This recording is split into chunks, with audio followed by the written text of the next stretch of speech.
The moment the twins execute his signature chess move perfectly in unison, his face drains of color as the realization hits him like a thunderbolt. But before we dive into the full story, let me know where you're watching from and what time it is. Now, subscribe to the channel and let's get started. The vacuum's steady hum masked Amara's quiet humming as she navigated between sleek glass desks in the executive suite. 10 years of cleaning these offices, and she'd never once been noticed. That was the point. The invisible workforce that appeared after dark and disappeared before dawn, leaving only the shine of polished surfaces as evidence they'd ever been there. Her phone vibrated in her pocket. Only her children called this late. "Hey, baby, everything okay?" She wedged the phone between her ear and shoulder, continuing to empty trash bins. "Mom, I can't solve this endgame. It's the Lucina position, but with a twist." Zach's voice carried the particular frustration of a puzzle unsolved. "Shouldn't you be in bed? It's nearly 11. "I know, but I can't sleep until I figure it out. My brain won't shut up." Amara smiled despite herself. "Sounds familiar. Your brain and my brain are the same that way." "Please, Mom? 5 minutes? Zoe's already asleep." She sighed, setting down her cleaning supplies. "Okay, describe the board." As Zach detailed the position, Amara closed her eyes, visualizing the pieces.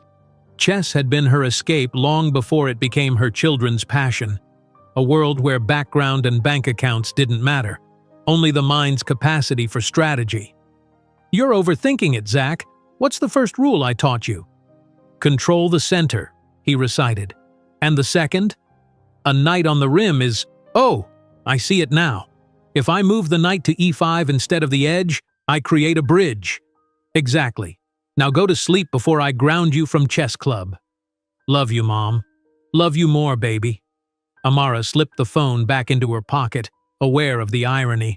Mopping floors at night so her children could soar during the day. Her Zach with his mind like a maze of brilliant connections. Her Zoe, fierce as a queen protecting her king, both with their father's strategic brilliance and none of his privilege. Their father. The thought of Marcus still twisted something in her chest after all these years.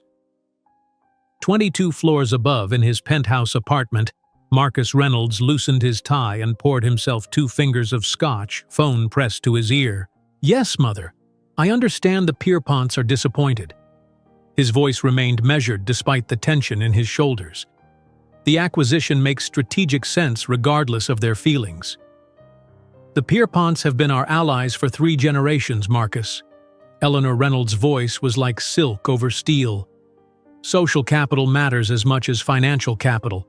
Your father and I didn't build this legacy by alienating the right people." Marcus pinched the bridge of his nose.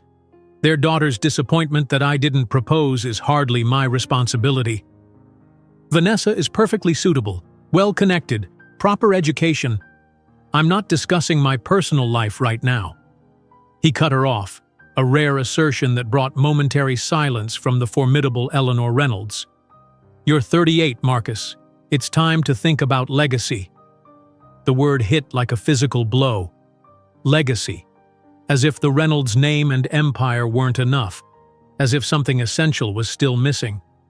"I have a board meeting at 7 tomorrow. We'll continue this at Sunday dinner." "We hardly see you anymore." Her voice softened slightly. "You work too much." "The irony of you saying that," Marcus replied with a dry laugh. "Good night, Mother." He ended the call and walked to the floor-to-ceiling windows. Manhattan glittered below like a chessboard of light and shadow. His kingdom. His prison. Marcus sipped his scotch, reflecting on the afternoon's strategy session. Reynolds' tech was expanding aggressively, his vision finally taking shape after years of meticulous positioning. Yet success felt hollow. He'd sacrificed his queen a decade ago for this endgame, and now couldn't remember why it had seemed worth it. His mind drifted, as it often did in quiet moments, to Amara.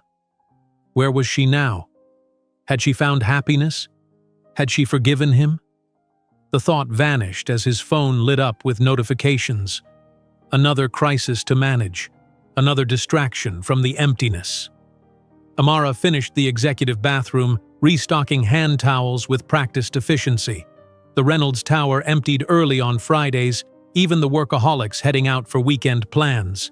All except the CEO himself, whose office light still blazed at midnight. Her cart squeaked slightly as she pushed it toward the final office, the largest corner suite with Marcus Reynolds etched on a discreet plaque. Her pulse quickened as it always did. 10 years of cleaning his space, absorbing the evidence of his life from a distance. Awards he'd won, books he kept on his shelf. The single chess piece, a black queen, that never moved from the corner of his desk. She'd become expert at remaining unseen, scheduling her cleaning when his calendar showed meetings or travel. Tonight was supposed to be safe. His town car had been scheduled for 9 p.m. according to the log at security. Amara unlocked the office with her master key and slipped inside. The space was immaculate as always, minimal and precisely arranged. She moved efficiently, emptying the small trash can, wiping surfaces with practiced movements. His desk held little personal touch except for that chess piece and a framed photo facing away from her. Curiosity, her persistent weakness, made her pause. In 10 years, she'd never looked at the photo. Who did the great Marcus Reynolds keep close? His elegant mother? Some suitable socialite girlfriend? Amara reached for the frame, then froze at voices approaching in the hallway. His voice. Impossible. He should be gone. Need those projections tonight, not tomorrow morning. Her heart hammered as she frantically gathered her supplies. The door handle turned. Nowhere to go. She ducked behind the massive desk just as the door opened. I don't care if it's midnight, James. The Shanghai call is at 6, and I need those numbers. Marcus strode in, phone to ear, so close she could see the polished leather of his shoes. Amara held her breath, crouched in the shadow of his desk, praying he wouldn't sit down. Fine, email them when they're ready. He ended the call with a frustrated sigh. From her hiding place, Amara could see him move to the window, his reflection ghostly in the dark glass. He looked exactly the same, yet completely different. Broader shoulders, threads of silver at his temples, the weight of authority in his stance. His gaze drifted to his desk, and for a terrifying moment, Amara thought he'd seen her. Instead, he reached for the chess piece, the black queen, rolling it between his fingers with practiced familiarity. The gesture was so achingly familiar that Amara's breath caught. How many times had she watched those same fingers move chess pieces, explaining strategies, creating the special move he'd designed just for her? Marcus set down the queen and rubbed his eyes. Get it together, he muttered to himself, and Amara was shocked at the weariness in his voice. This wasn't the confident, privileged man she'd constructed in her mind over years of resentment. For just a moment she glimpsed the young man she'd loved, uncertain despite his privilege, brilliant yet vulnerable. He checked his watch and grabbed his suit jacket from the back of his chair. Drink with James. Right. Wonderful. The moment he stepped out, Amara exhaled shakily. Her hand trembled as she reached for her cart, knocking over a bottle of cleaning solution. It clattered loudly in the silent office. The footsteps in the hallway paused, then returned. Amara froze, heart pounding. 10 years of careful avoidance about to end because of a plastic bottle. Hello? Is someone there? Marcus called, stepping back into his office. Amara stood slowly, emerging from behind his desk like a ghost from the past. Their eyes met across the room. 10 years of carefully constructed distance collapsed in an instant. Amara? His voice was barely a whisper, disbelief etched across his features. She straightened her maintenance uniform, summoning all her dignity. Good evening, Mr. Reynolds. I was just finishing up. His mouth opened, closed, opened again. For once, the brilliant CEO was speechless. Excuse me, she said, gripping her cart handle like a lifeline. I'll come back later. Wait. He stepped forward, but she was already moving past him toward the door, gaze fixed firmly ahead. Amara, please. She paused at the threshold, not turning back. "It's been a long time, Marcus. Let's keep it that way." The door closed between them with a soft, definitive click. In the empty hallway, Amara leaned against the wall, heart hammering. After a decade of careful avoidance, the game had begun again, pieces returning to the board. And somewhere across town, her children slept, unaware that their entire world was about to change. Marcus arrived at Windsor Academy precisely at 4 o'clock, his driver pulling smoothly to the curb before the imposing brick building. 3 days had passed since the encounter with Amara, 3 sleepless nights replaying those few seconds of eye contact, the shock of seeing her in a maintenance uniform, cleaning his office like a ghost that had stepped from his memories. He'd searched for her the next day, only to learn from HR that she worked through a contracted cleaning service. They had strict instructions never to share employee information. He'd nearly pulled rank and demanded it, then stopped himself. What right did he have to disrupt her life after all this time? "Mr. Reynolds, what a pleasure." Headmaster Michaels bustled down the stairs to greet him, hand extended. "The children are so excited about your visit." Marcus forced his thoughts back to the present. "The pleasure's mine. How's our program developing?" "Wonderfully. Enrollment's up 30% since your endowment. Right this way." The chess initiative had been Marcus's pet project for 3 years, elite training for promising students regardless of background.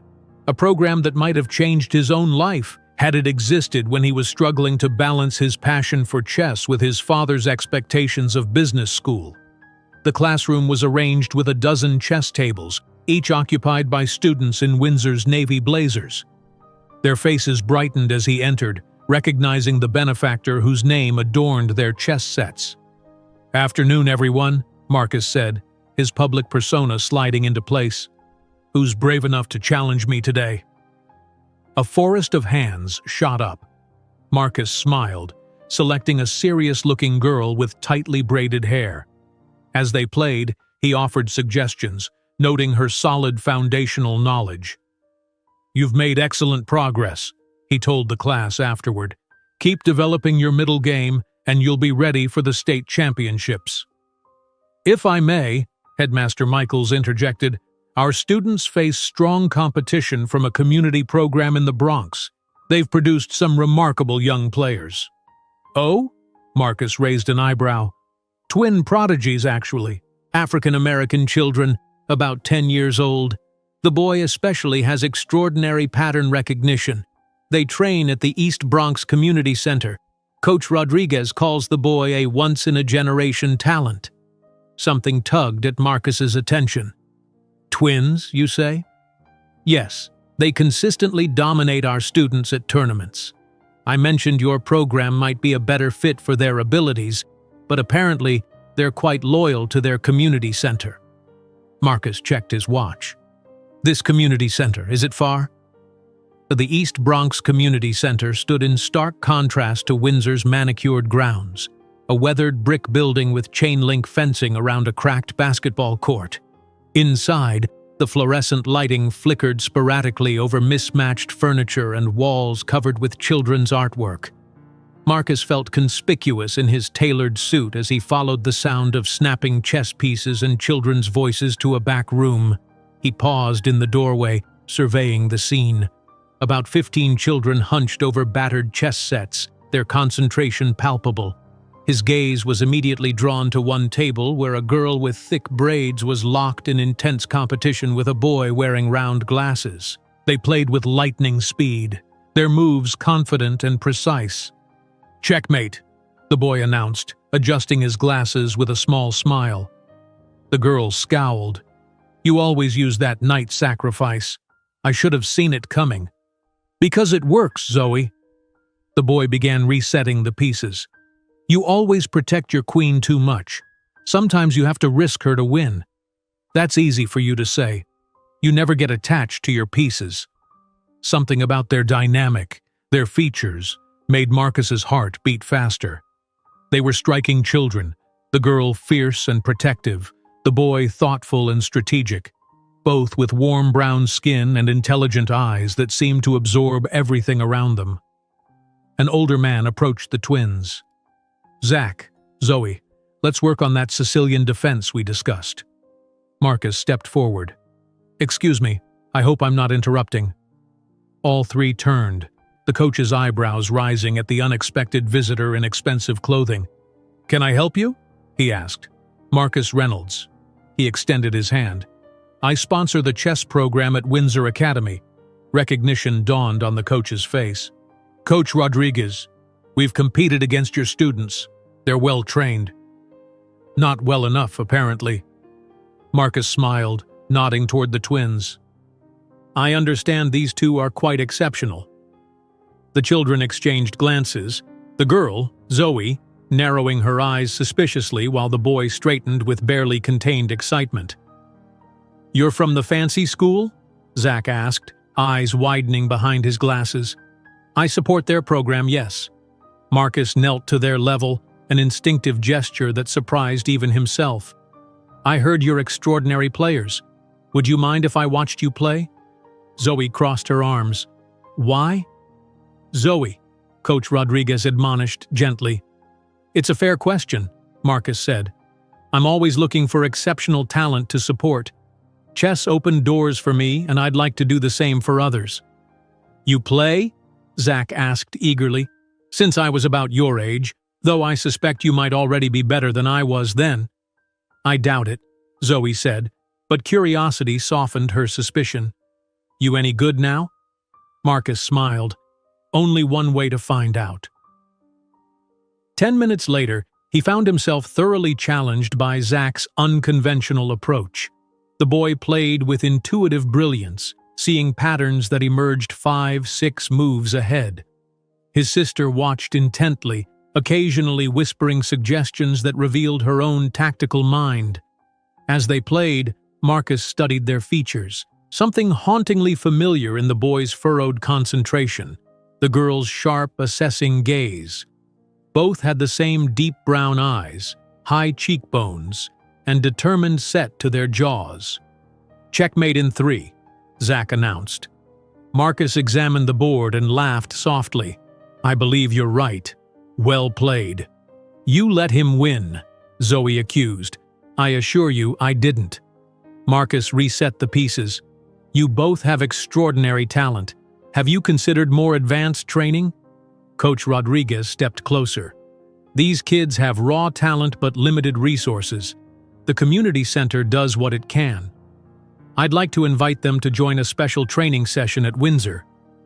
Marcus directed this to the coach but watched the twins' reactions. No obligation, just an opportunity to play with different opponents, access better resources. Zach's eyes lit up. "Like the electronic boards that record your moves?" "Exactly. We also have Grandmaster sessions monthly." "We can't afford," Coach Rodriguez began. "It would be fully sponsored," Marcus interrupted. "I've earmarked funds specifically for exceptional talents outside our regular program." Zoe's eyes narrowed again. "Why would you do that for us?" The directness of her question, so reminiscent of someone else, caught Marcus off guard. Because talent shouldn't be limited by circumstance. Something in his tone must have convinced her, because she gave a slight nod. "We'd need their mother's permission, of course," Coach Rodriguez said. "Of course." Marcus handed him a business card. "Please have her call me directly with any questions." As he prepared to leave, Zach asked suddenly, "Why's there a queen on your card?" Marcus looked down at his business card with its subtle embossed black queen logo. "The queen is the most powerful piece on the board. She can move in any direction, any distance." He smiled slightly. "I've always believed in following her example." "Mom, you won't believe who we met today." Zach burst through the apartment door, Zoe close behind. Amara looked up from the stack of bills at the kitchen table, her tired expression softening at their excitement. "Let me guess. The president? Beyoncé?" "A real chess master," Zach said, dropping his backpack. "He wears fancy suits and has his own school and everything. He invited us to special training." His name's Marcus Reynolds, Zoe added, watching her mother closely. He has a queen on his business card. The color drained from Amara's face. The envelope she'd been holding fluttered to the floor as her fingers went numb. "Mom?" Zoe stepped closer, suddenly concerned. "Are you okay?" Amara's world tilted sideways, past and present colliding with dizzying force. "This man," she managed to ask, her voice unnaturally calm. "Did he say why he was interested in you two?" "He said we have talent," Zach replied, confusion crossing his face. "Mom, what's wrong?" Amara stared at her children, at his children, and felt the careful walls she'd built over 10 years begin to crumble. "Nothing's wrong," she lied, forcing a smile. "Tell me everything." Windsor Academy's chess room looked magical to Zach. Electronic boards that recorded every move. Chess clocks worth more than all the sets at the community center combined. Reference books lining mahogany shelves.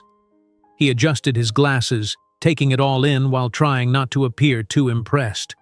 "This place is ridiculous," Zoe muttered beside him, though he caught the gleam of appreciation in her eyes as she examined a hand-carved marble set. Their mother had been strangely quiet when they'd asked permission to attend. She'd stared at Coach Rodriguez's note for a long time before signing it with a shaking hand. This morning she'd hugged them longer than usual, telling them to just be themselves. Something about the way she said it made Zach wonder what she wasn't telling them. "Welcome to Windsor." Marcus Reynolds appeared in the doorway, different somehow from the man they'd met at the community center. More formal in his dark suit, yet his smile seemed warmer when he spotted them. "I'm glad you could make it." Several Windsor students were already setting up boards, casting curious glances at the newcomers. Zach sensed Zoe tensing beside him, her defenses rising. "We're here to play chess," she said, chin lifting slightly, "not to be part of some charity project." "Zoe," Zach hissed, embarrassed, but Marcus didn't seem offended. "Fair enough. Chess is the great equalizer. The pieces don't care who's moving them." He gestured toward the electronic boards. "Shall we see what you can do?" The next hour passed in a blur of matches. Zach defeated 3 Windsor students handily, while Zoe battled their best player to a draw. Mr. Michaels circulated, making notes and occasionally offering praise. The twins' confidence grew with each victory. "Impressive," Marcus said, approaching as Zach reset his board. "You see patterns most adults miss." Zach shrugged, pleased but trying to appear nonchalant. "Mom says chess is just a conversation without words. You have to listen to what your opponent is really saying." Something flickered across Marcus's face. "Your mother plays?" "She taught us," Zoe interjected, appearing suddenly at her brother's side. "She's better than both of us." "Is that so?" Marcus's voice was carefully neutral. "I'd love to meet her sometime." "She works a lot," Zach said. 3 jobs. 3? Marcus's eyebrows rose. "Cleaning offices at night, bookkeeping for a mechanic on weekends, and tutoring sometimes," Zoe supplied, her tone challenging as if daring him to comment. "That's impressive dedication," Marcus said quietly. "I'd like to play with you next, Zach, if you're up for a rematch from the community center." Zach grinned. "I'll try to go easy on you." They settled across from each other, the electronic board glowing softly between them. Mr. Michaels and several students gathered to watch. "Black or white?" Marcus asked. "Black," Zach said instantly. "Mom always says the second player has to be more creative." Again, that flicker across Marcus's face. "Your mother sounds wise." As they played, Zach felt himself being tested. Unlike their first match, Marcus wasn't holding back. His strategy was elegant and ruthless, forcing Zach to defend constantly. "You're pretty good," Zach admitted, pushing up his glasses as he studied the board. Marcus had him cornered, his queen threatened and king vulnerable. "You sound surprised," Marcus smiled. "Most adults think they're better than they are." Zach moved his knight, setting a trap 3 moves ahead. Marcus countered, blocking the trap while advancing his own position. And what does your mother think of adults? That they're just kids with more practice at hiding their mistakes, Zach quoted, his focus on the board. Marcus's laugh sounded strangely sad. She's not wrong. Zach found himself in an increasingly desperate position. His standard tactics weren't working. Marcus played like he could see inside Zach's mind, anticipating each strategy. "Remember what Mom taught us about impossible positions," Zoe whispered, leaning over his shoulder. Zach nodded, studying the board more carefully. There was one move, unorthodox, almost nonsensical at first glance, that his mother had taught them for desperate situations. A queen sacrifice that created cascading chaos across the board. "Here goes nothing," he muttered, executing the unusual sequence. Marcus's hand froze mid-air, his expression shifting from concentration to shock. He stared at the board, then at Zach, then back at the board. "Where did you learn that move?" he asked, his voice barely audible. Zach blinked, confused by the reaction. "My mom taught me. It's kind of our secret weapon." Marcus's hand trembled slightly as he set down his piece. The room had gone quiet, students sensing something significant had occurred. "It's a very unusual strategy," Marcus said, his composure visibly returning with effort. "I've only seen it once before." "Did someone use it against you?" Zach asked, curious. "No." Marcus's eyes had a faraway look. "I created it." 10 years earlier? That's cheating, Amara laughed, sprawled on Marcus's dorm room floor beside the chessboard. "You can't just invent moves. It's not cheating, it's innovation," he insisted, demonstrating the sequence again. "Look, sacrifice the queen here. Knight moves to create this pin, then these 3 moves force a cascading collapse of their defense." "It's completely counterintuitive," she said, studying the board. "No one would see it coming." "Exactly." Marcus smiled, reaching out to tuck a strand of hair behind her ear. "That's why it's our move. The Reynolds-Johnson Gambit." "Sounds better as the Johnson-Reynolds Gambit," she teased. "I'll concede alphabetical order," he said, leaning over to kiss her, "if you'll concede the match." "Never," she whispered against his lips. "I don't concede anything worth fighting for." "Mr. Reynolds, are you okay?" Zach's voice pulled Marcus back to the present. "Yes, sorry." Marcus studied the boy's face with new intensity. The high forehead, the shape of his eyes, the way his fingers arranged the captured pieces in perfect rows. "How old are you, Zach?" he asked suddenly. 10. Me and Zoe both, obviously. We're twins." "Identical?" Marcus asked, though he already knew the answer. Zach laughed. "No, we're fraternal, and she hates when people ask that." "I do," Zoe confirmed, appearing at her brother's side with narrowed eyes. Her protective stance was unmistakable. "Why do you care how old we are?"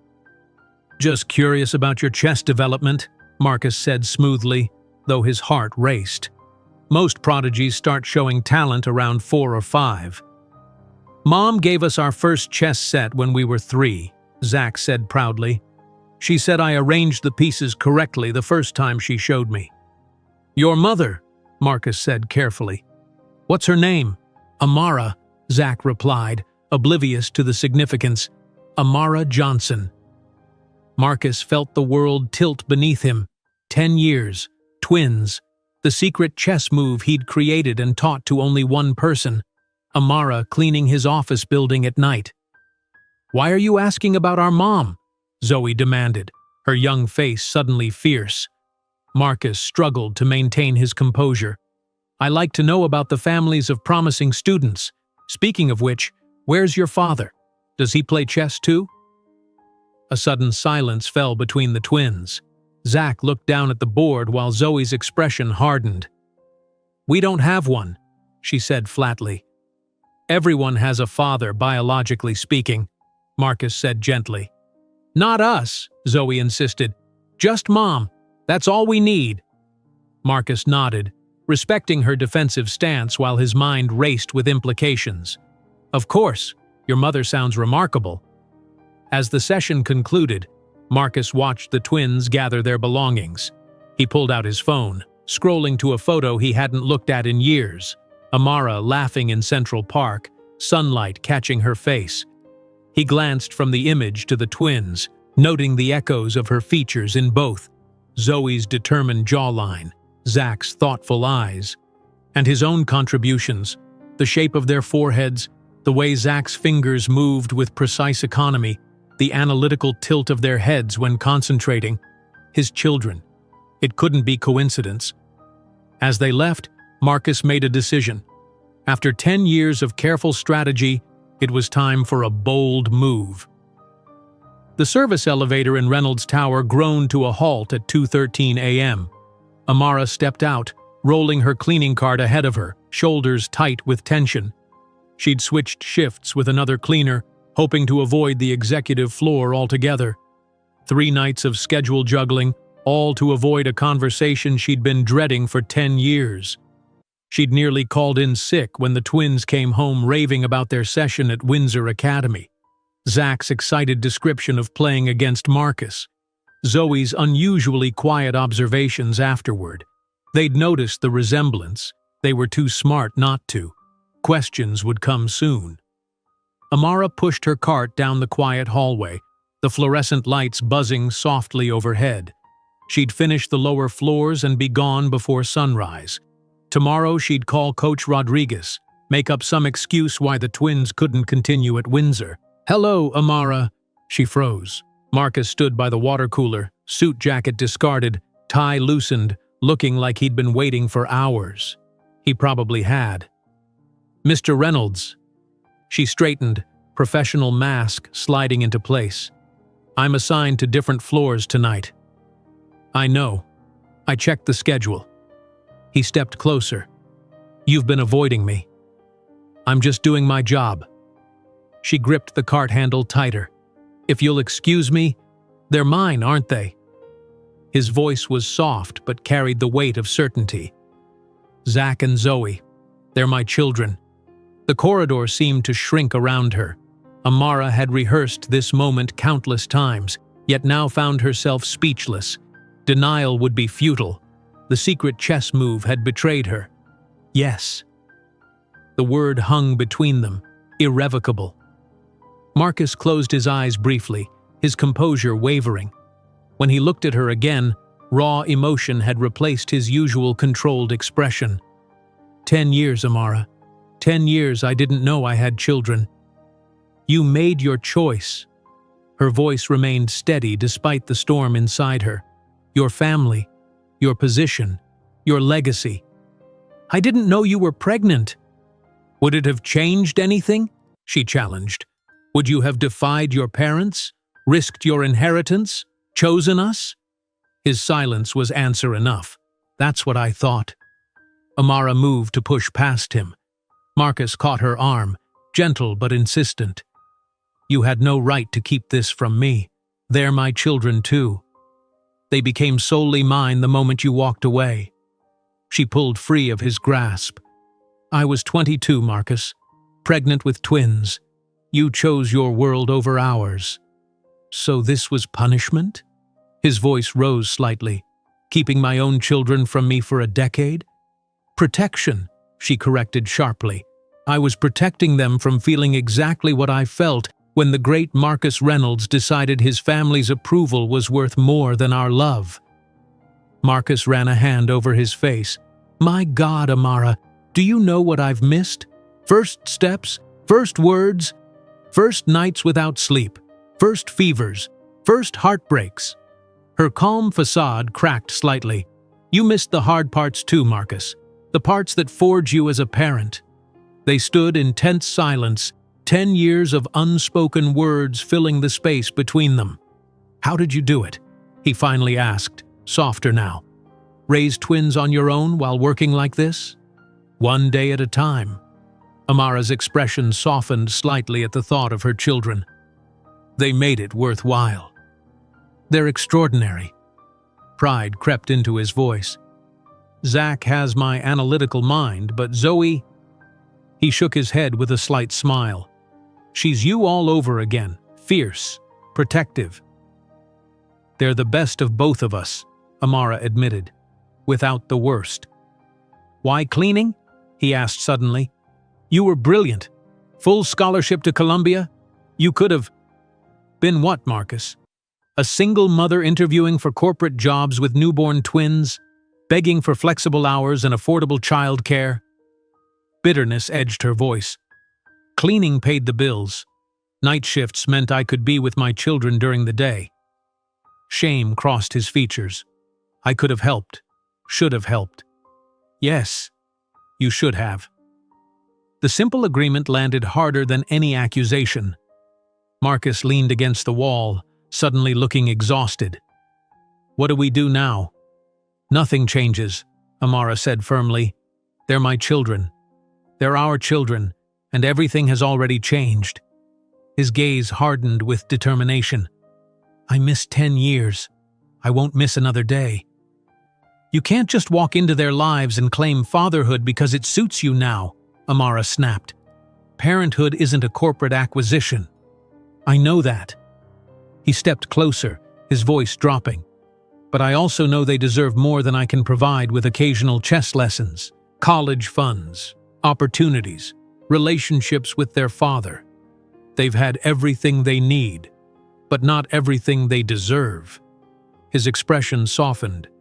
"Neither have you, Amara." The unexpected gentleness in his voice threatened to unravel her. Amara stepped back, rebuilding her walls. Don't act like you care about what I deserve after 10 years. I never stopped caring." His admission hung between them. "I made a choice I've regretted every day since." "Regret doesn't raise children, Marcus."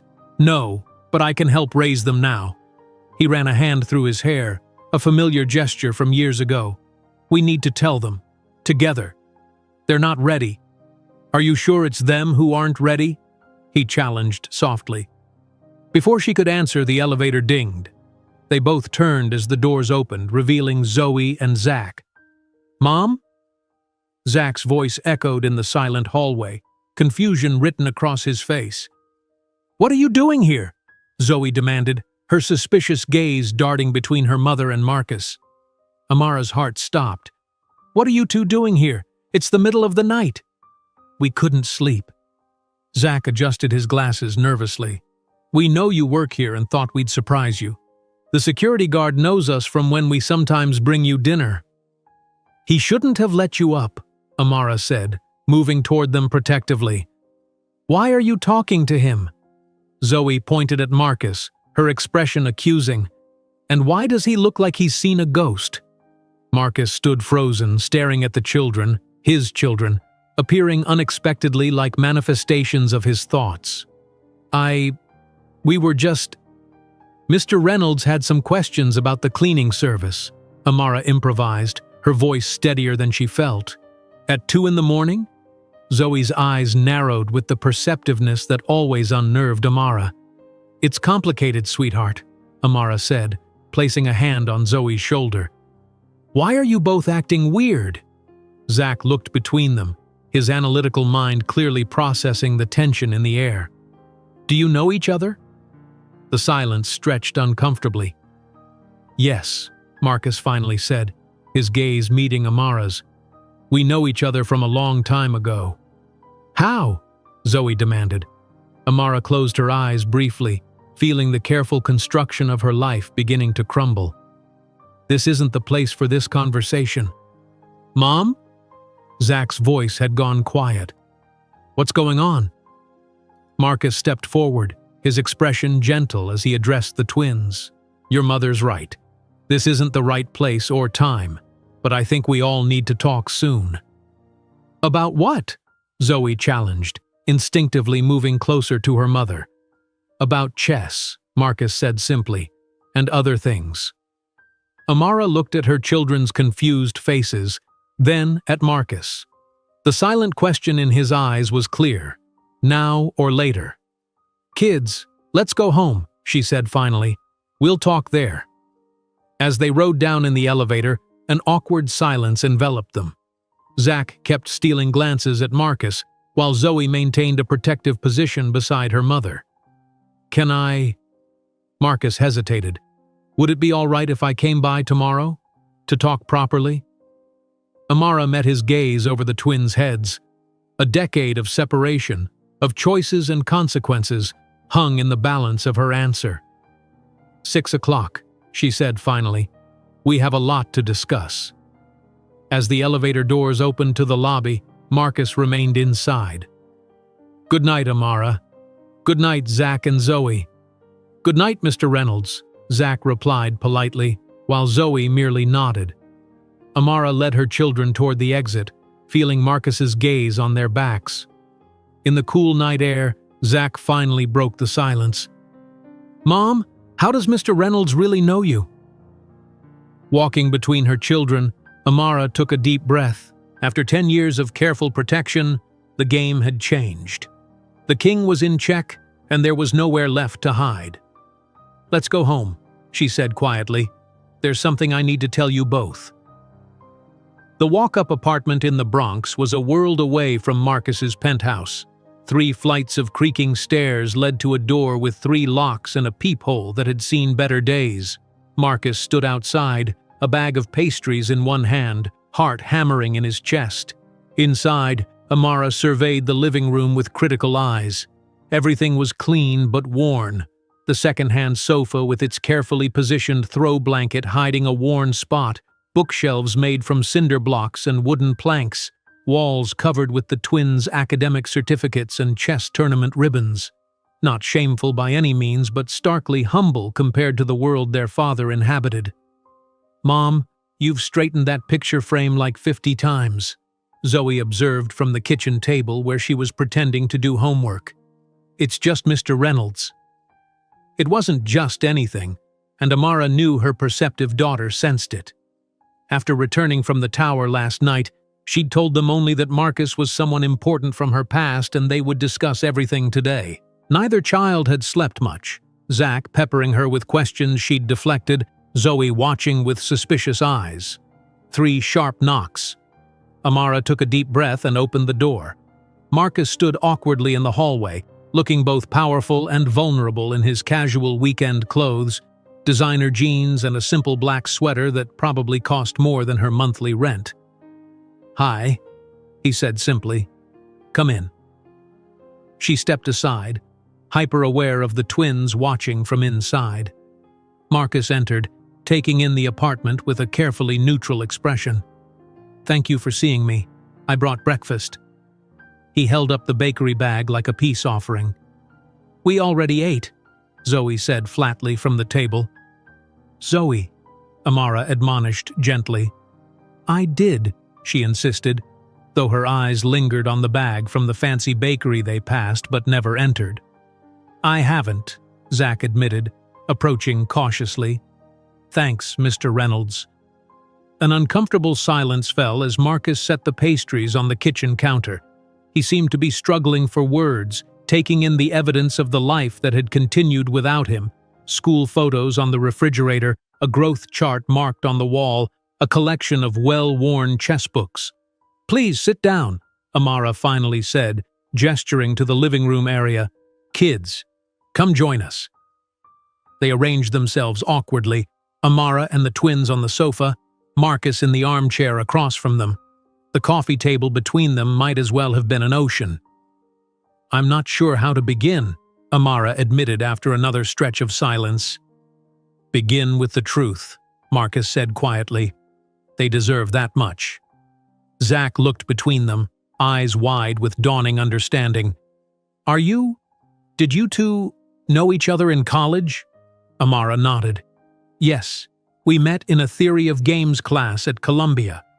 Columbia? Zach's eyebrows shot up. You went to Columbia? The surprise in his voice made Amara wince internally. How little her children knew about her life before them.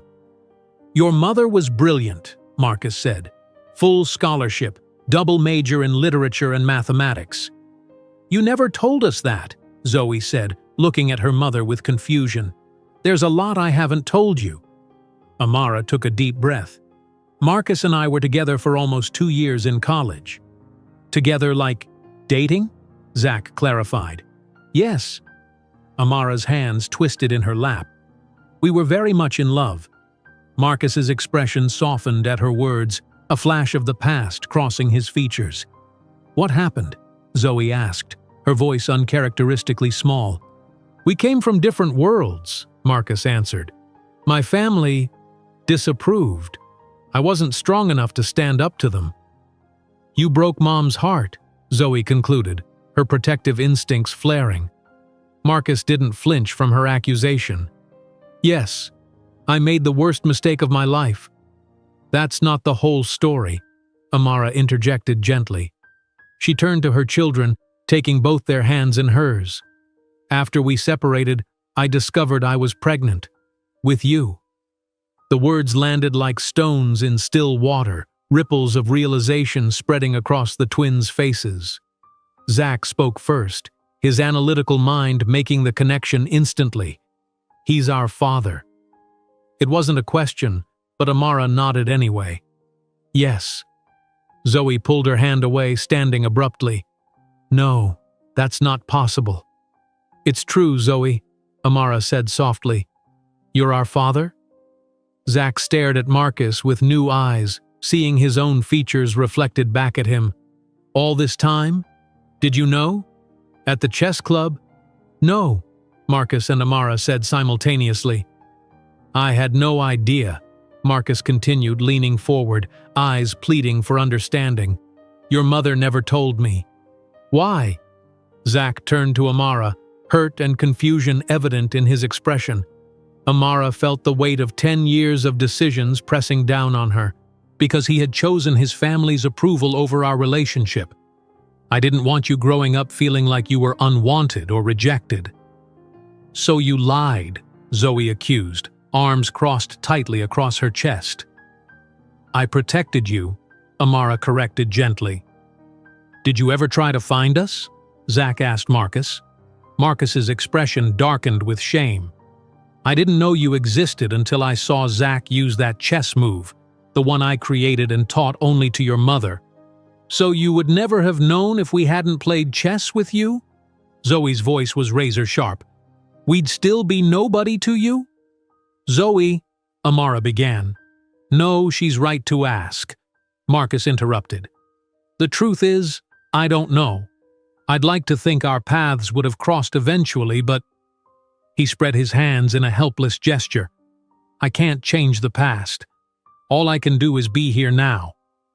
"We don't need you now," Zoe declared, though her voice wavered slightly. "We've been fine without you for 10 years. "That's not your decision alone, Zoe," Zach said quietly, surprising everyone. He turned to Marcus with a directness that mirrored his mother's. "Why are you here now? What do you want?" Marcus met his son's gaze steadily. "To know you, both of you, to be part of your lives if you'll let me."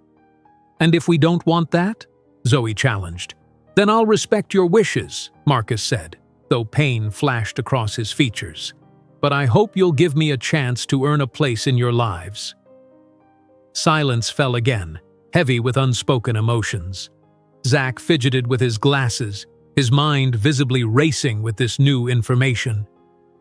Zoe remained standing, physically distancing herself from the conversation. "How did you two meet?" Zach finally asked, surprising everyone with the change of subject. A ghost of a smile crossed Amara's lips. "He cheated at chess."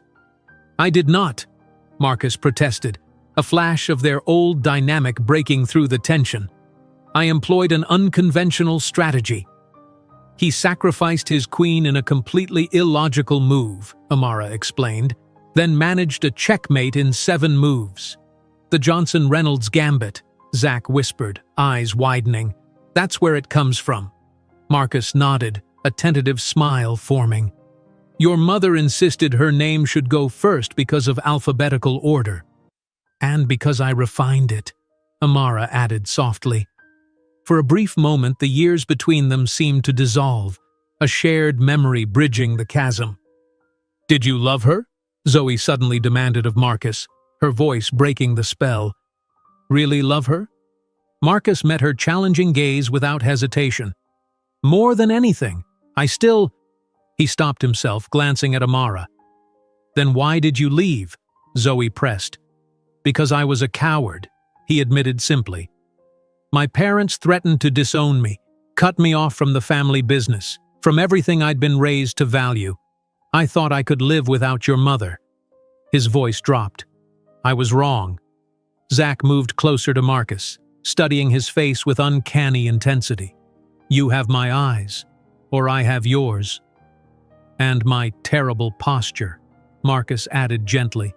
Your mother always complained about it.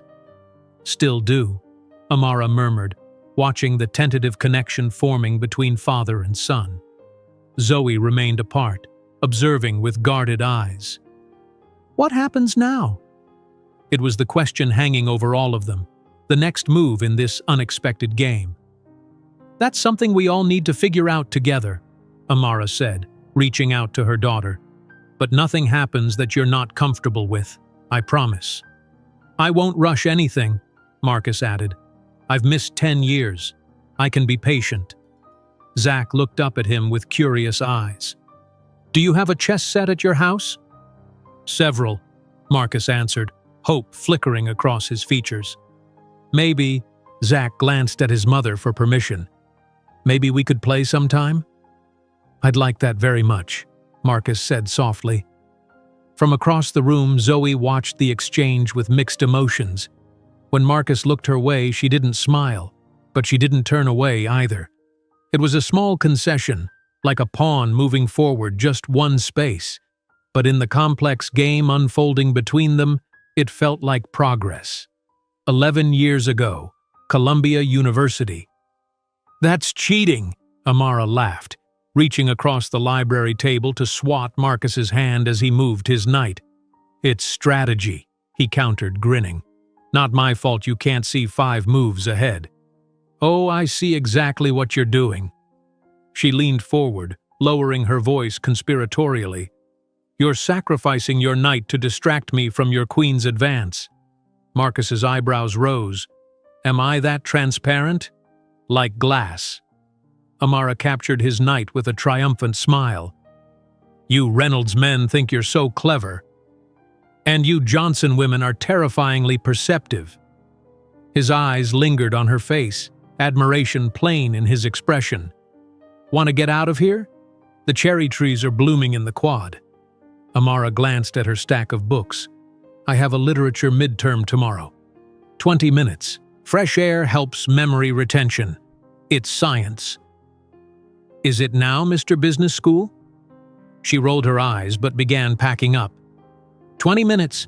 Then I'm serious about studying. Outside, spring sunshine bathed the campus in golden light. They found a bench beneath pink blossoms, shoulders touching. I got that internship, Marcus said suddenly. The one at Goldman. Marcus, that's amazing! Amara turned to him, beaming. Why didn't you tell me right away? He shrugged, uncharacteristically hesitant. My father pulled strings to get me the interview. So? You still had to impress them. Sometimes I wonder if anything I achieve is actually mine. His voice grew quiet. Or if it's just the Reynolds name opening doors. Amara took his hand. The name might open doors, but you're the one walking through them. That's all you. He gazed at her, wonder in his eyes. How do you always know exactly what to say? Terrifying perception, remember? She smiled, then grew serious. Have you told your parents about us yet? The light in his eyes dimmed slightly. Not yet. The timing hasn't been right. It's been 8 months, Marcus. I know, it's just complicated. Because I'm not from your world? No. He squeezed her hand fiercely. Because they have expectations about everything in my life, including who I love. But they'll come around once they meet you. How could they not? Amara leaned her head against his shoulder. You're optimistic. About us? Always. He kissed the top of her head. It's us against the world, Amara. Nothing can change that. Present day. Marcus sat in his study, the same chessboard from his college days open before him. The pieces remained in the exact position from his last game with Amara 11 years ago, a game they'd never finished. The meeting at Amara's apartment 2 days ago had been both painful and hopeful. Zach had cautiously warmed to him, asking questions about chess and his business. Zoe remained wary, protective of her mother, but had agreed to another meeting. It was more than he deserved. His phone buzzed with a text from Vanessa, downstairs. "Doorman letting me up." Marcus sighed, closing the chessboard just as his penthouse elevator chimed. Vanessa Pierce entered, elegant as always in designer jeans and a cashmere sweater, her expression concerned.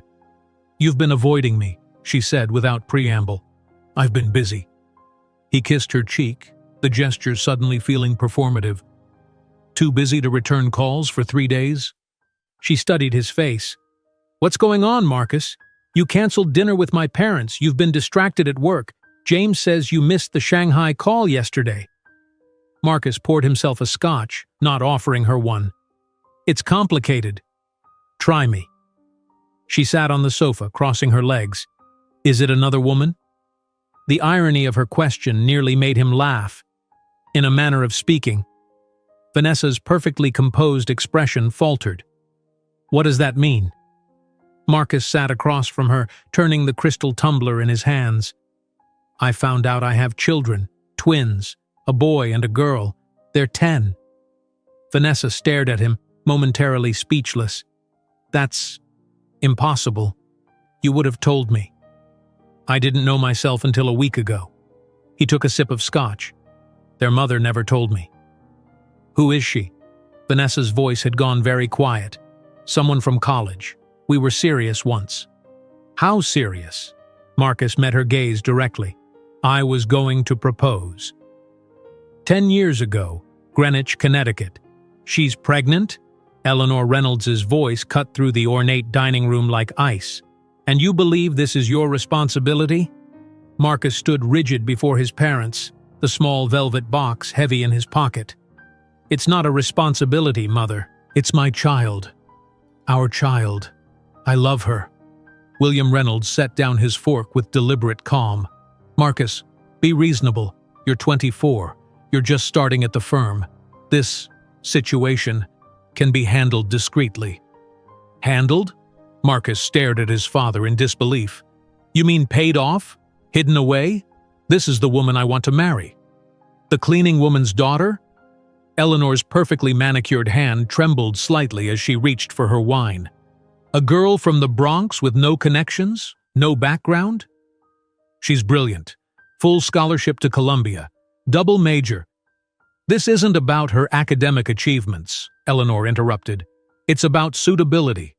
The Reynolds name means something. Our position in society." "I don't care about our position." Marcus's voice rose, surprising even himself. William's expression hardened. "Clearly, but you should care about your future, the future of this family's legacy. If you pursue this alliance," Eleanor said carefully, "you will do so without our support, financial or otherwise." Marcus felt the blood drain from his face. "You're threatening to disown me? Your only son?" "We're protecting you from a disastrous mistake," William corrected. "Think, Marcus. Really think about what you're throwing away. For what? A college romance?" "For love," Marcus said, his voice suddenly sounding small in the vast dining room. Eleanor's expression softened slightly. "Love fades, darling. Legacy endures." Present day. "So you chose your inheritance over her," Vanessa summarized, her voice carefully neutral. "I chose wrong." Marcus set down his empty glass. "I've regretted it every day since." "And now you want to make amends?" "It wasn't a question. I want to know my children, be part of their lives." "And their mother?" Vanessa asked perceptively. "What do you want with her?" Before Marcus could answer, his phone rang. Eleanor Reynolds's name flashed on the screen. "I should take this," he said, rising. "Of course." Vanessa gathered her purse. "We'll continue this conversation later." Marcus answered as the elevator doors closed behind her. "Mother, is it true?" Eleanor's voice was tightly controlled. Judith Pierpont says you were seen at Windsor Academy with two children who look remarkably like you. Children who don't attend the school. Marcus closed his eyes. The Greenwich Gossip Network, efficient as ever. Yes, Mother. I have children. Twins. They're 10. A sharp intake of breath. That girl from college. I knew she was trouble. Her name is Amara, Mother. And she's the mother of your grandchildren.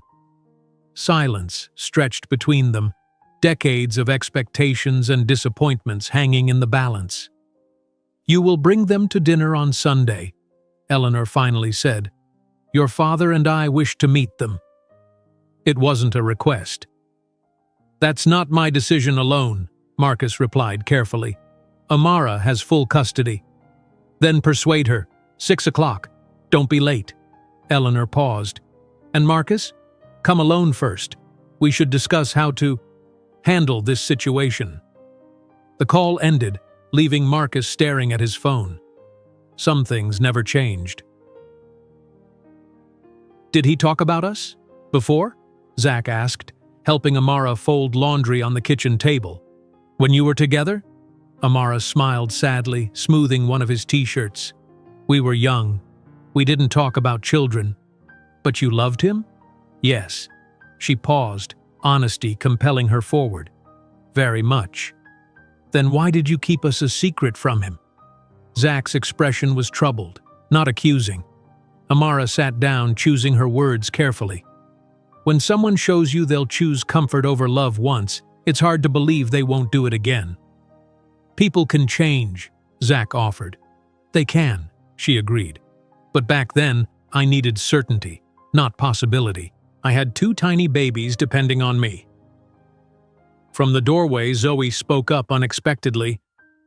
Would you have married him if he hadn't left? Amara looked up, surprised by the question. Yes. Do you still love him? Zoe pressed. Amara's hands stilled on the folded clothes. Love doesn't just disappear, Zoe, but sometimes it's not enough. He still loves you, Zach said with a child's certainty. I can tell. Amara smiled wistfully. Chess players, always thinking they can see moves ahead. Mom? Zoe approached the table, her expression unusually vulnerable. Will you tell us how you met? The real story? Amara looked at her children, her and Marcus's children, and nodded. It started with a chess game. I was beating him and he couldn't stand it. Full scholarships, both of them. Marcus spread the Windsor Academy brochures across Amara's kitchen table.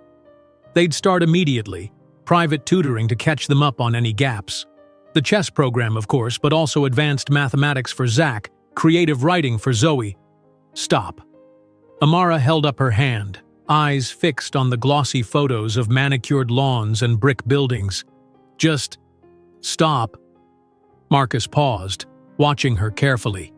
What's wrong? This, she gestured at the brochures. All of this. You've known them for 1 week, Marcus. 1 week after 10 years of absence, and you're already trying to remake their lives. I'm trying to give them opportunities. They have opportunities. Not like these. He tapped the brochure. Windsor is one of the best prep schools in the country. Graduates go to Harvard, Yale.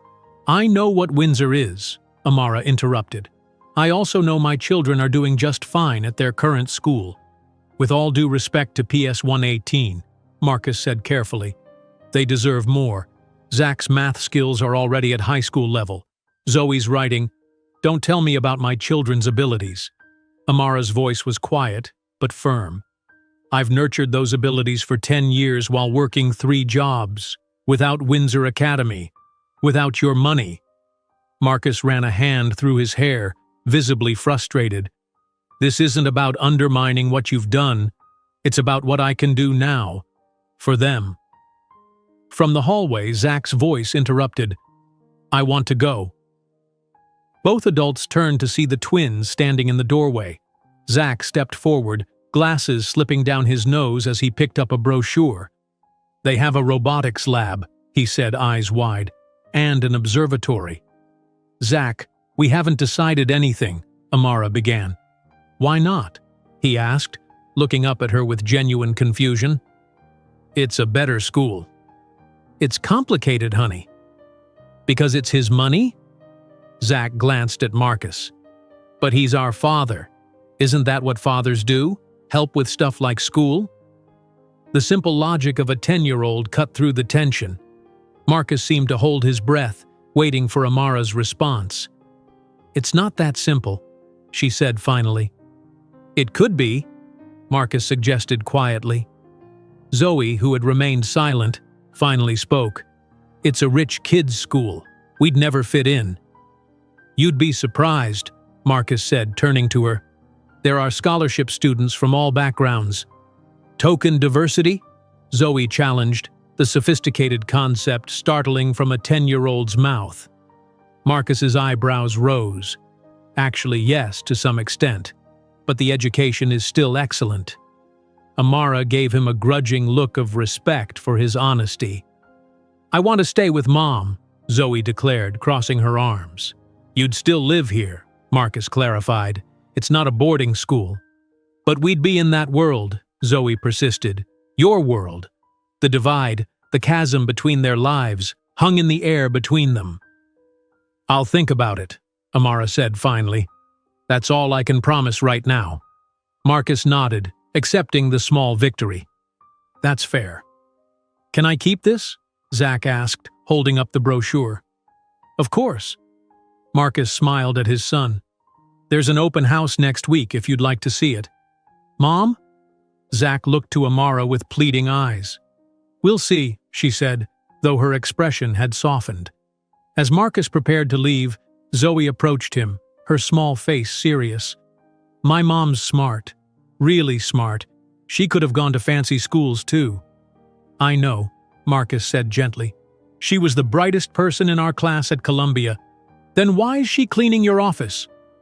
The question, delivered with a child's brutal directness, left Marcus speechless. "That's a conversation for another time," Amara interjected, placing a hand on Zoe's shoulder. Marcus met Amara's eyes over their daughter's head. "It's a fair question, one I've been asking myself every day since I saw you again." The Reynolds mansion in Greenwich loomed like a fortress against the twilight sky. Marcus sat stiffly at the formal dining table facing his parents across a wasteland of fine china and crystal. Twins. William Reynolds swirled his scotch, ice clinking against the glass. "How convenient." "Convenient?" Marcus's jaw tightened. "For the mother," Eleanor clarified, her voice smooth as silk. "Double the potential support." "Amara has never asked for a penny," Marcus countered. "She's raised them entirely on her own." "Yes, as a cleaning woman." Eleanor's mouth curved in distaste. "In your own building, no less. Rather theatrical, don't you think?" "She had no idea I owned the building when she took the job." William set down his glass. "What does she want now?" "Nothing. It's what I want, to be involved in my children's lives." "And how do you propose to do that?" Eleanor asked. "Joint custody? Public acknowledgement? Have you considered the implications?" Marcus met his mother's gaze steadily. "They're my children. I won't hide them." "The timing is concerning," William observed coldly, "just as you're being considered for the Industry Leadership Award, as Reynolds Tech prepares to go public." "You think this is a shakedown?" Marcus laughed incredulously. "She kept them secret for 10 years. She didn't want me to know." "Then why reveal it now?" Eleanor pressed. "She didn't. I discovered it by chance." Marcus shook his head. "This isn't a conspiracy, Mother. It's my family." "We're your family," William's voice hardened. "These children, if they are indeed yours—" "They are," Marcus cut him off. "One look at them and there's no question." "DNA tests exist for a reason," Eleanor suggested delicately. Marcus stood abruptly. "I'm not subjecting my children to DNA tests to satisfy your paranoia." "Sit down," William commanded. "We're not finished." For the first time in his life, Marcus remained standing in defiance. "I've enrolled them at Windsor. I'm setting up trust funds. I'm going to be their father, with or without your approval. If you proceed with this, Integration, William said coldly. You do so without our support, the family trusts, your position at Reynolds Holdings. You're threatening to disown me? Again? Marcus's laugh was bitter. That worked so well last time. Last time you made the right choice, Eleanor reminded him. No. Marcus's voice dropped. Last time I made the worst mistake of my life. I won't repeat it. Eleanor's composure cracked slightly. Marcus, be reasonable. We can arrange financial support, education, discreetly. But public acknowledgement, making them Reynolds heirs, it's too much. Too much for whom? Marcus challenged. Your social standing? The family reputation? Our legacy, William insisted. Everything we've built. They are our legacy. Marcus moved toward the door. My legacy, and I'll be damned if I deny them again. You can't just upend their lives because you feel guilty. Amara's voice rose as she paced her small living room. The twins were at chess club, giving them rare privacy to argue. This isn't about guilt, Marcus insisted. It's about opportunity. It's about control, Amara countered. You think you can swoop in with your money and your fancy schools and buy your way into their lives. That's not fair, isn't it? She stopped pacing to face him. You're trying to purchase in an instant what I've built over a decade. Their trust, their love, their future. I'm their father. Biology doesn't make you a parent, Marcus. Showing up does. Day after day, year after year. Marcus flinched at the truth in her words. I want to show up now. Every day from now on. Until when? Amara challenged. Until your parents threaten your inheritance again? Until it becomes inconvenient? Until some suitable socialite doesn't want ready-made children? Vanessa and I broke up, he said quietly. Amara faltered momentarily. I'm sorry, but that doesn't change my point. Marcus moved closer. You're right to doubt me. I haven't earned your trust, but I'm asking for the chance to earn it, to earn their trust too. By buying them expensive educations? By giving them every advantage I can, he corrected, just like you've done with far fewer resources. Amara turned away, conflict evident in her expression. Zach really wants to go. And Zoe really doesn't, Marcus acknowledged. She's loyal to you. She's protecting me, Amara corrected softly. She always has. She shouldn't have to. Marcus's voice gentled. Neither should you. Let me help, Amara. Not to take over, but to support what you've already built. Amara turned back to him, eyes flashing. I won't have them caught between worlds, Marcus. Feeling like they don't belong anywhere. Too privileged for one world, not polished enough for yours. Then we build a new world, he said simply. Together. The simplicity of his solution hung between them, both impossible and inevitable. Windsor Academy gleamed in the morning sunlight, its brick buildings and ivy-covered walls the very picture of privilege and opportunity. Amara stood beside Marcus on the manicured lawn, watching Zach dart excitedly from one tour stop to another while Zoe hung back, her expression guarded. The science facilities are extraordinary, the admissions director was saying. And of course our chess program is unparalleled. It's like Hogwarts, Zach whispered to his mother, eyes wide behind his glasses. Amara squeezed his shoulder, her chest tight with conflicting emotions. She'd never seen him so animated, so hungry for what this place offered.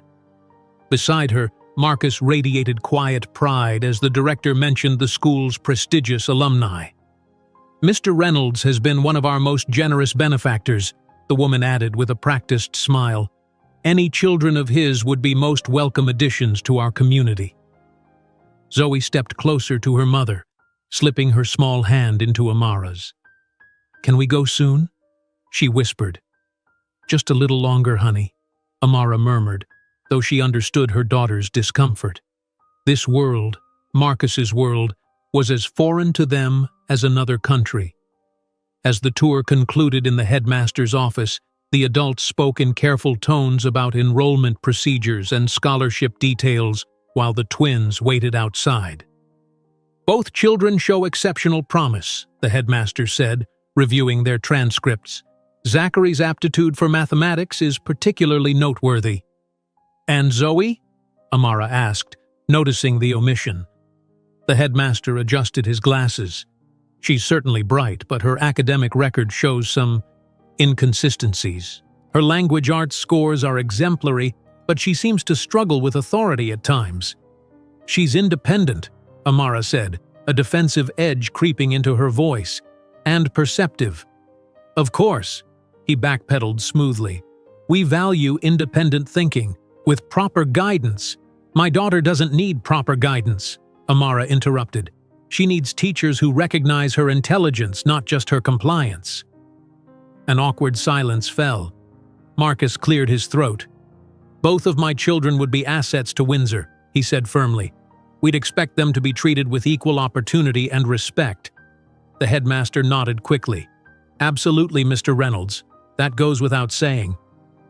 Outside the office, Zach pressed his ear against the door, while Zoe stood with arms crossed. They're talking about us, he whispered. Of course they are, Zoe rolled her eyes. That's what adults do. Don't you think this place is amazing? Zach gestured at the ornate hallway. They have a real telescope, and chessboards with electronic timers. It's fancy, Zoe conceded. But everyone looks the same here, like little robots in uniforms. We'd have uniforms too. Exactly my point. She tugged at her bright yellow shirt, one of her favorites. I like my clothes. I like our school. I like our life. But it could be better, Zach insisted. Zoe's expression darkened. You mean richer? I mean more opportunities, Zach countered with unusual firmness. Mom always says education is the one thing nobody can take away from you. She didn't go to a place like this. But she went to Columbia, Zach reminded her. She had opportunities. And look what happened, Zoe said quietly. She fell in love with him and ended up cleaning his office building. Zach had no answer for that. You're being ridiculous, Rachel said, pouring more wine into Amara's glass. Her apartment was only marginally larger than Amara's, but as a third-grade teacher with evenings free, she'd had time to make it homey. This is exactly what you've worked for. Amara sank deeper into Rachel's sofa. I worked to give them stability, safety, not to have them whisked into Marcus's world. His world includes resources you can't provide, Rachel pointed out, much as that sucks to hear. I know, Amara sighed. You should have seen Zach's face when he saw their science lab, like all his birthdays came at once. And Zoe? Hated every minute. Rachel smiled knowingly. Because she's protecting you.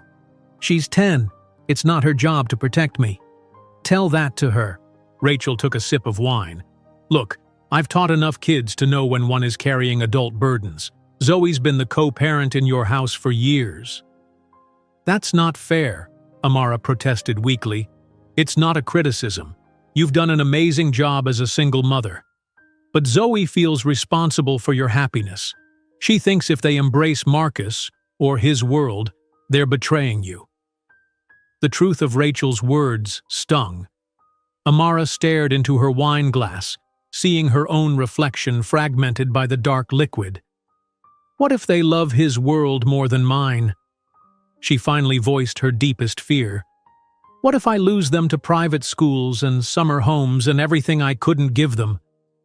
Rachel's expression softened. Honey, you can't lose them.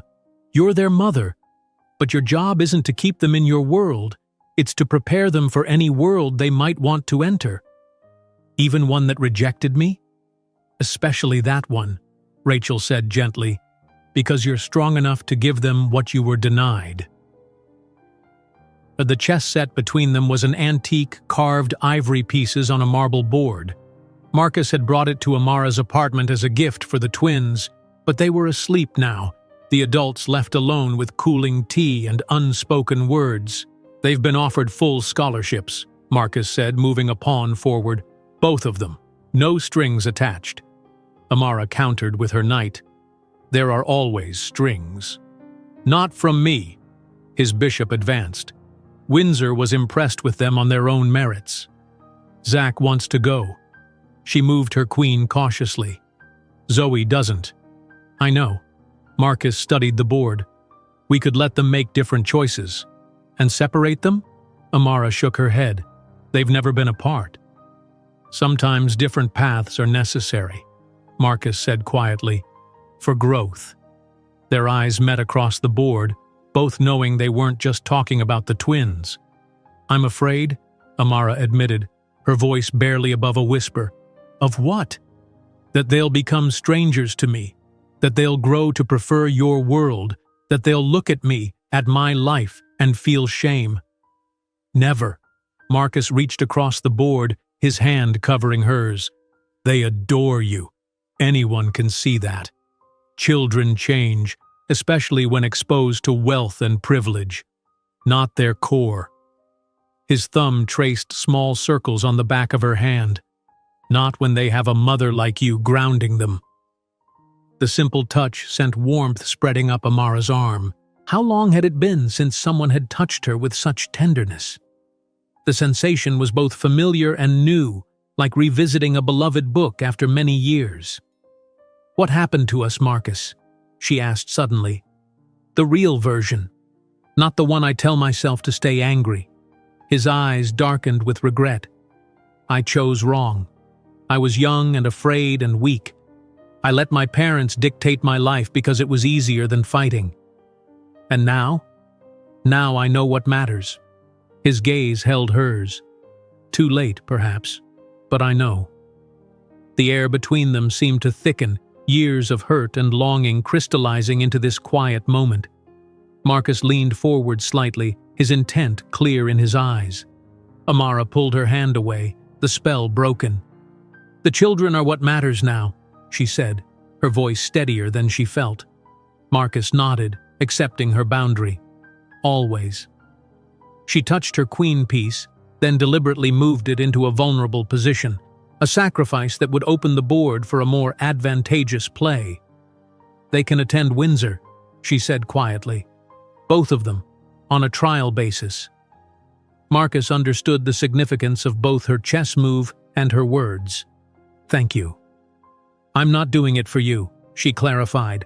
I'm doing it for them, for the opportunities I couldn't provide alone. I know. He captured her queen with gentle fingers. Some sacrifices are strategic, not surrenders. Amara looked up from the board, meeting his gaze. Just promise me one thing. Anything. Don't make me regret trusting you. Not again. The weight of her words hung between them, a challenge and a chance for redemption. I won't, he promised. We're rewriting the game this time. The New York State Junior Chess Championship hummed with nervous energy. Hundreds of children hunched over boards in the hotel ballroom, parents and coaches watching from designated areas. Zach had advanced to the semi-final round, his concentration absolute as he faced a stern-faced boy from a private school in Manhattan. Amara stood at the edge of the spectator area, pride and anxiety warring within her. 6 weeks at Windsor Academy had transformed the twins in subtle ways. Zach's vocabulary had expanded, his confidence grown. Zoe had reluctantly found her place in the creative writing program, though she still wore colorful socks with her uniform in silent rebellion.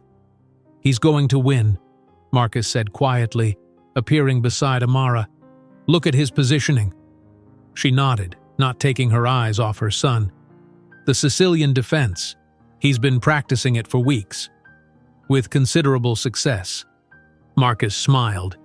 The Windsor team has never had a first-year student advance this far. Our community center coach deserves most of the credit, Amara reminded him. I know. I've arranged a permanent endowment for their program. Amara glanced at him, surprised. You didn't tell me that. You're not the only one who can make quiet contributions, he said with a small smile. Their tentative co-parenting had evolved into something almost comfortable over the past weeks. Marcus attended parent-teacher conferences, helped with homework on designated evenings, and never missed the twins' chess matches. He'd been careful never to overstep, to consult Amara on all decisions. "Have you told them about Sunday dinner yet?" Marcus asked, his expression growing serious. "Not yet," Amara sighed. "I'm still not sure it's a good idea. They're asking to meet their grandparents. I can only deflect for so long. I know, it's just—" Amara stopped abruptly, her gaze fixed on the ballroom entrance. Eleanor and William Reynolds had just walked in, elegant and imposing in expensive casual wear. "You invited them?" she hissed. Marcus looked as shocked as she felt. "Absolutely not. I specifically told them to wait until we'd prepared the children." Eleanor spotted them immediately, making a beeline across the room with William following at a more measured pace. Heads turned as they passed. The Reynolds were well known in New York society circles. "Marcus, darling." Eleanor air-kissed her son's cheeks, then turned to Amara with a cool smile. "Miss Johnson, how interesting to see you again after all these years." "Mrs. Reynolds." Amara's voice was polite but distant. "This is unexpected." "We simply couldn't miss our grandson's tournament," Eleanor said, as if it were the most natural thing in the world. "William pulled some strings to adjust our schedule." "The children don't know you're coming," Marcus said in a low voice. "We haven't prepared them for this meeting." "Nonsense!" Eleanor waved a dismissive hand. "They're old enough to meet their grandparents without rehearsal." William stepped forward, extending his hand to Amara. "Ms. Johnson, you've raised remarkable children by all accounts."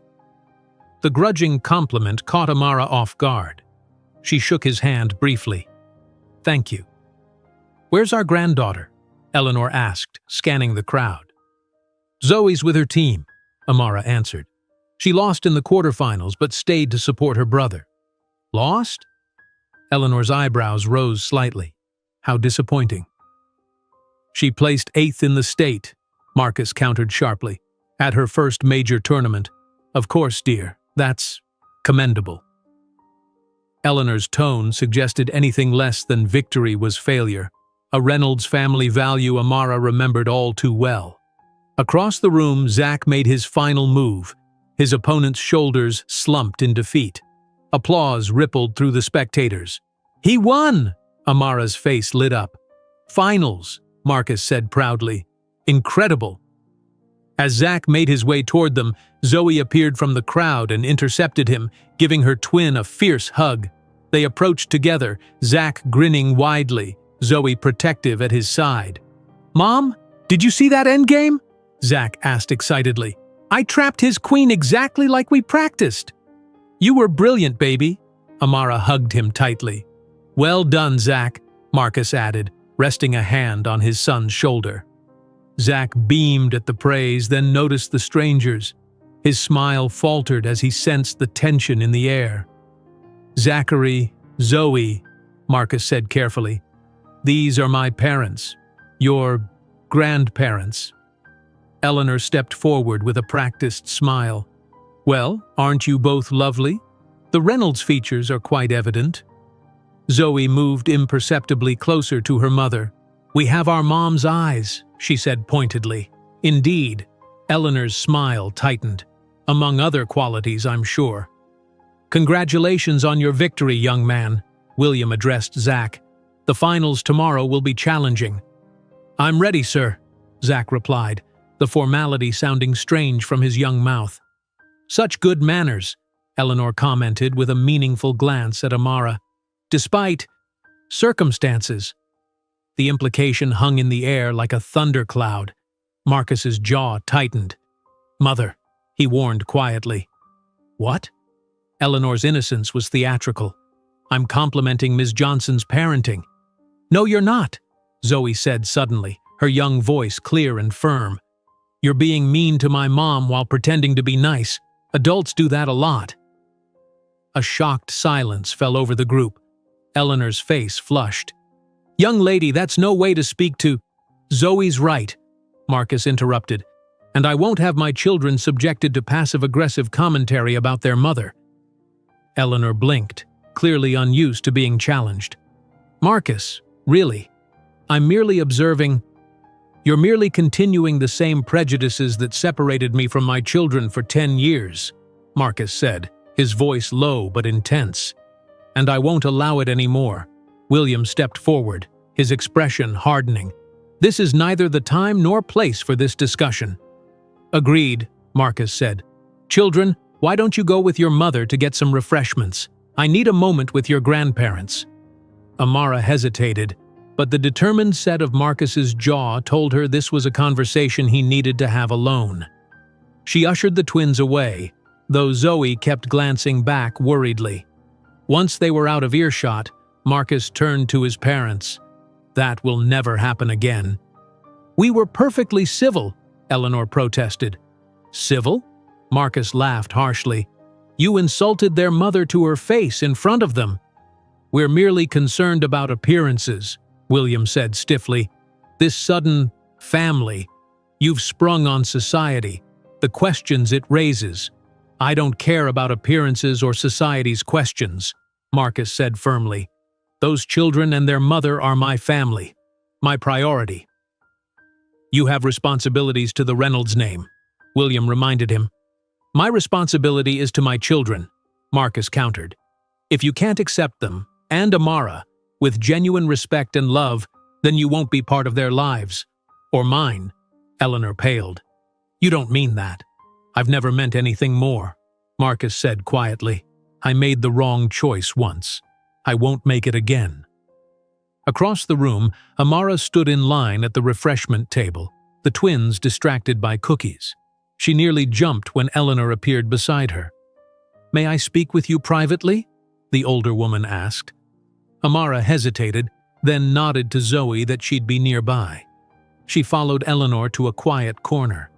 You've turned him against us, Eleanor began without preamble. Marcus makes his own choices, Amara replied evenly. He always has. He was raised with certain expectations, a particular path. A path that made him miserable, Amara observed. Wealthy, but empty. Eleanor's perfect composure cracked slightly. Is he happy now, with this arrangement? The unexpected vulnerability in the question caught Amara off guard. I believe he's finding his way to happiness, she said carefully, through his relationship with his children. And with you? Eleanor pressed. That's complicated. Eleanor studied her with shrewd eyes. You still love him. That's not relevant to our co-parenting, Amara deflected. It's entirely relevant. Eleanor sighed, suddenly looking her age. I only ever wanted what was best for him. No, Amara corrected gently. You wanted what you thought was best for your family name. There's a difference. Before Eleanor could respond, a commotion erupted across the room. William had collapsed into a chair, his face gray, one hand clutching his chest. William! Eleanor cried, rushing toward her husband. The next moments passed in a blur of paramedics and worried voices. Heart attack, they said. Minor, but concerning. As William was wheeled out on a stretcher, oxygen mask on his face, he reached for Marcus's hand. The children, he gasped. Bring them. Sunday. In the chaos, families and priorities suddenly shifted into stark relief. The finals of the New York State Junior Chess Championship had drawn a larger crowd than usual. Word had spread about the prodigy from the Bronx, now representing Windsor Academy, who had methodically defeated opponents from the most prestigious schools in the state. Zach sat across from his final opponent, a serious 14-year-old with national rankings and a reputation for ruthless play. Despite the 4-year age difference, Zach appeared calm, arranging his pieces with the same precise movements he'd inherited from his father. In the spectator area, an unusual family configuration had assembled. Amara stood between Marcus and Zoe, occasionally squeezing her daughter's hand. Behind them, Eleanor sat beside William in a wheelchair, his color better but his brush with mortality still evident in his subdued demeanor. He looked so small at that table, Eleanor murmured, a protective note in her voice that surprised Amara. Don't let his size fool you, Amara replied. Zach has never felt small in his life. The match began, moves flowing back and forth with hypnotic precision. Zach's opponent played aggressively, sacrificing pawns for position, forcing Zach into an increasingly defensive stance. "He's in trouble," Marcus whispered, tension evident in his voice. "The Fisher attack is putting him in a corner." "Watch," Amara said with quiet confidence. "Corners are where Zach does his best thinking." Sure enough, as his position grew more precarious, Zach's concentration deepened. His hands remained steady, his breathing controlled. Then, just as his position seemed hopeless, he made a move that caused Marcus to inhale sharply. "The gambit," he whispered. "Our gambit." Amara nodded, a small smile playing at her lips. "He's been saving it." The Johnson-Reynolds gambit unfolded across the board, the queen's sacrifice creating momentary chaos, followed by the precise sequence of moves that transformed apparent weakness into unstoppable strength. Zach's opponent frowned, then paled as he realized the trap closing around him. 6 moves later, it was over.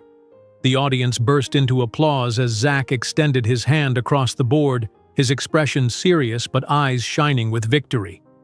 "That's my boy," William said, his voice gruff with unexpected emotion. Eleanor dabbed at her eyes with a monogrammed handkerchief.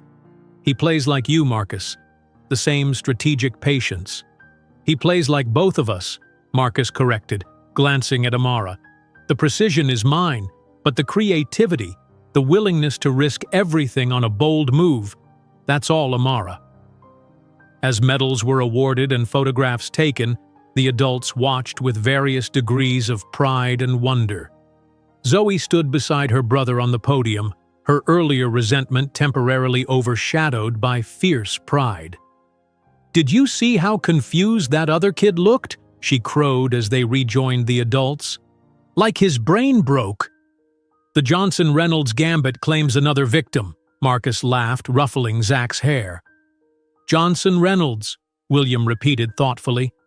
"A formidable combination." Amara caught his gaze, sensing something had shifted in the patriarch's perception.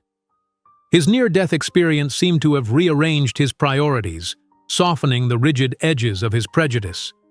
"We're going to celebrate with ice cream," Marcus announced. "Everyone is invited." "Ice cream before dinner?" Eleanor raised an eyebrow. "Special occasions call for special rules, grandmother," Zoe said, the title still awkward on her tongue but offered as a tentative olive branch. Eleanor blinked, then smiled, a genuine smile that transformed her austere features. "Indeed they do." As they gathered their belongings, William gestured for Amara to come closer to his wheelchair. "Ms. Johnson," he said quietly, "I've not been fair to you." "No," she agreed calmly. "You haven't. I was wrong." The admission seemed physically painful for him. About many things. Amara studied the once intimidating man, now diminished by age and illness. "It's not me you need to make amends with, Mr. Reynolds. It's your son and your grandchildren." William nodded slowly. "I'm beginning to understand that." Central Park in early evening painted a perfect backdrop for their celebration. The twins raced ahead to the playground while the adults found benches nearby. Eleanor and William had declined the ice cream expedition, citing medical restrictions, but the shift in family dynamics was unmistakable. "They've invited us to Greenwich next weekend," Marcus said as he and Amara sat watching the children. "All of us." "Progress," Amara acknowledged. "Shocking progress." He smiled slightly. "Nothing like a cardiac event to rearrange one's perspective on what matters." They sat in comfortable silence, watching Zoe push her brother on the swing, their laughter carrying across the playground. "Thank you," Marcus said suddenly. "For what?" "For raising them to be who they are, for being stronger than I was, for allowing me into their lives despite every reason not to." Amara turned to study his profile, the face she'd once known better than her own, now matured by a decade of living and marked with new lines of experience. "They needed their father," she said simply. "And what about you?" he asked, turning to meet her gaze. "What do you need, Amara?" The directness of his question caught her off guard. For 10 years, she'd suppressed her own needs, focused entirely on her children's welfare. The concept of personal desire felt almost foreign. "I don't know anymore," she admitted. "I've been in survival mode for so long. You don't have to be anymore." His voice was gentle. "The cleaning job, the bookkeeping, you could let those go. Focus on your writing again." "And depend on your financial support?" She shook her head. "That would make me feel like a kept woman," he suggested. "Like I'd surrendered my independence," she corrected.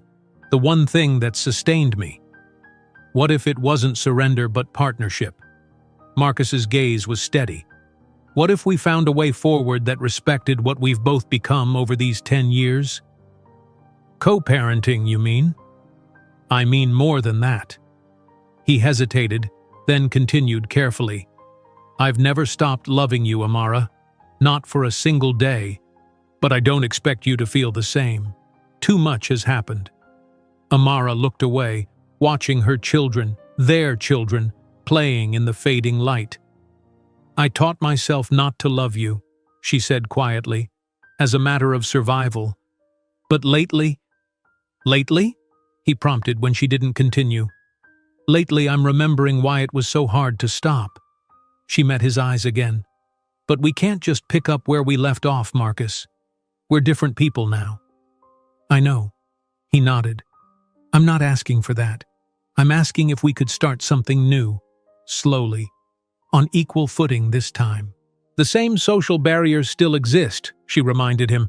"Your world, my world, they're still miles apart." "Then we create our own world," he said simply, "one move at a time." From the playground, Zach called out, "Mom, Dad, come push us."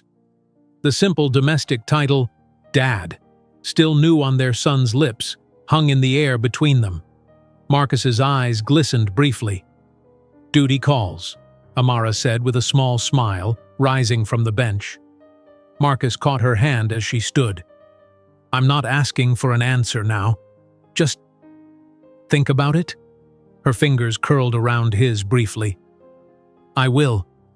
At the playground, they took turns pushing the twins on the swings, their laughter blending in the twilight air. Afterward, the four of them walked to a nearby chess table, where Zach eagerly set up the pieces for a family match. "Teams," he declared. "Me and Mom against Dad and Zoe." "Traitor," Zoe teased. "You're supposed to be on my side." "Strategic alliance," Zach corrected with a grin. "Mom taught me that sometimes you have to switch sides to win." As they played, the park lights came on around them, casting a gentle glow over the board. Marcus and Amara's hands occasionally brushed as they moved pieces, each touch a quiet acknowledgement of possibilities. "Checkmate," Zach announced triumphantly after a hard-fought game. "Well played," Marcus conceded, studying the board with admiration. "Though I think your mother did most of the strategic work." "Teamwork," Amara corrected. "The whole is greater than the sum of its parts." As they packed up the chess pieces, Zoe surprised everyone by asking, "Can we do this again? Like, regularly?" "Family chess night?" Marcus suggested, hope evident in his voice. "Yeah." She shrugged, aiming for nonchalance but not quite achieving it. "It was kind of fun." "I'd like that," Amara said softly. Walking home through the park, the twins ran ahead, their silhouettes merging with the gathering darkness. Marcus and Amara followed more slowly, a careful distance between them, not touching, but moving in the same direction. "What are you thinking?" he asked, noticing her thoughtful expression. Amara looked at their children, then at the man beside her. "That sometimes the most difficult game to win is the one against yourself." "And have you won that one?" he asked quietly. She smiled, the first truly unguarded smile he'd seen since their reunion. "Let's just say I'm considering a new opening strategy." As they reached the park exit, Marcus offered his hand, not presuming, just offering. After a moment's hesitation, Amara took it, their fingers intertwining as naturally as they had a decade ago. The game wasn't over. In many ways, it was just beginning again, with new rules and higher stakes. But for the first time in 10 years, they were both at the board, seeing not just the next move, but the many possibilities beyond. If you enjoyed today's video, I'm sure you'll love the next one. Don't waste time. Just click on the screen.